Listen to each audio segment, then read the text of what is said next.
All India save education কমিটির পক্ষ থেকে জাতীয় শিক্ষানীতি 2020 এর প্রভাব নিয়ে তীব্র সমালোচনা করে আগরতলাস্থিত শিক্ষা ভবনে একটি ডেপুটেশন দেওয়া হচ্ছে বৃহস্পতিবার। জাতীয় শিক্ষানীতি 2020 প্রচলনের পর শিক্ষা ব্যবস্থায় যে আকস্মিক পরিবর্তন ঘটেছে তার একটা বিশাল কুপ্রভাব পড়েছে শিক্ষার্থীদের উপর।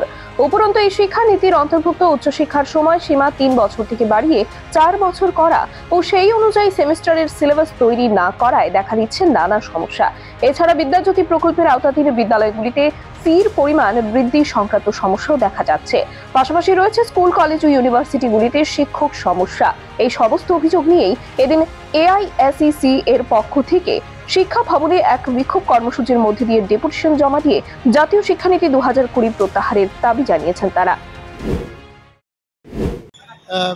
আন্ডার গ্রাজুয়েট লেভেলের যে সিলেবাস সঠিকভাবে হয়নি এবং প্রতিটা কলেজে শিক্ষক স্বল্পতা রয়েছে প্রতিটা সাবজেক্টে, এবং কিছু কিছু কলেজে যে নতুনভাবে MA মাস্টার ডিগ্রি চালু করা হয়েছিল সেই মাস্টার ডিগ্রিগুলো বন্ধ হওয়ার পথে, কারণ শিক্ষক নেই সঠিক করে।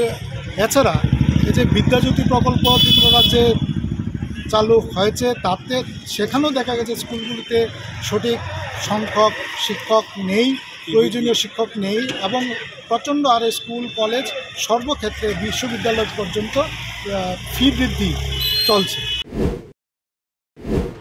ব্যুরো রিপোর্ট, খবরের প্রতিবাদ।